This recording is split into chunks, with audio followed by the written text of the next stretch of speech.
Okay, real quick. I actually want your guys' opinion. This is a genuine question. So there's these lines cut from Half-Life. These are proposed for Half-Life 2 of G-Man, of like a thing plus a bunch of lines for G-Man. Would you guys think if I narrated this whole thing, including, you know, the these just narrate this, you know, part that's not G-Man, narrate with Stanley Parable narrator, and then, you know, do the G-Man lines as G-Man, and then put that up on YouTube as its own separate video? Would you guys think that's a good video? It'd probably be like 8 minutes long. Do it now? I don't know if you guys are. Oh my gosh. Yeah, do it now. Yes, yes, yes. Yeah, yep. Okay. All right, I'll do it. If you guys rewatch the video and please share it. Be pretty freaking sweet. Okay. All right. All right. Well, we'll just fucking do it. Let's do it like this. Here we go.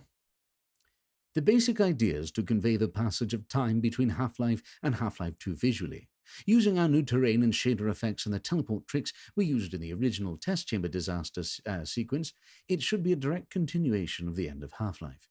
You are still in the G-Man's custody and control, still basically suspended outside normal space-time, which makes it fairly easy to say that 10 years have passed in what for you is the blink of an eye.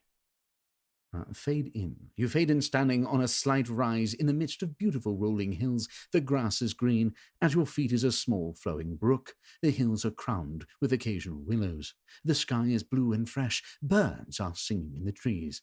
In the distance on the horizon is a modern city. It's an idyllic scene. You can almost smell the fresh air.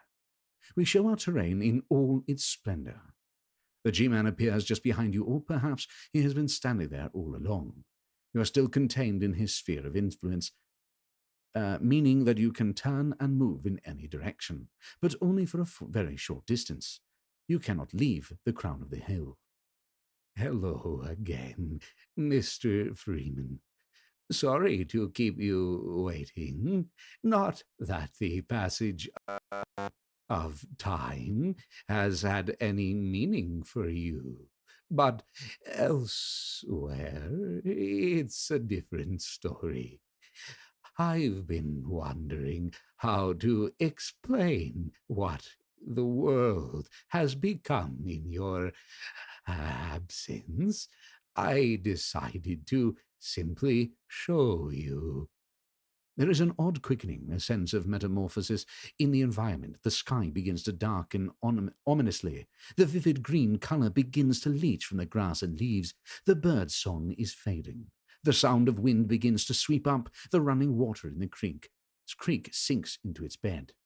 Don't blink, or you will miss it. Sometimes everything can change overnight. There is a flash. Suddenly, everything has changed. The earth is brown, the sky is grey. The stream bed is dry and black. The trees are twisted skeletons now. The sound of birds have been replaced with the distant cries of hound eyes and bull squints. A crow crouches in the black willows, cawing. On the horizon, a city appears grey, no longer lively. A pall hangs over it. In the sky, streaks of deadly light, dark aircraft, explosions bloom on the horizon. Louder, louder, the explosions coming closer and closer. A combine drops its screams overhead, and there is another explosion surrounding you. Throughout all the changes, the G-Man continues to talk calmly. Don't be nervous, Mr. Freeman. We're not really here. Not yet, anyway. Another flash engulfs you, and as it fades, you find the land has changed again. The earth is utterly blasted. The streambed is choked with ashes. The trees are gone. There is a new sound in the wasteland where you stand, an ugly insect churring. The city is a blackened ruin, its surviving towers tilted and about to fall. The sky is choked with smoke. From the center of the city, an alien spire begins to rise, towering over the damaged human structures. A light flares out from the spire like a beacon. 10 years is a long time for most people, a lifetime for some. Long enough to heal the first scars of the whip.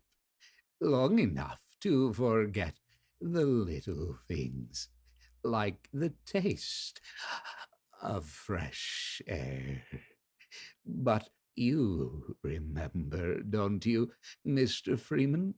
It was no time at all for you. As he talks, a strip of shining rail begins to extend across the land in front of you, pointing towards the city. In the distance, you begin to hear the sounds of a train. It gets louder and louder as he speaks.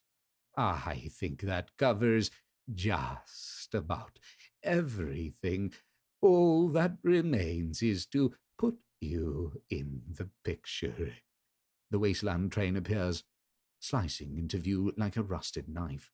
It squeals to a halt directly in front of you and sits there hissing and ticking as it cools. A door opens in the side of the rear car.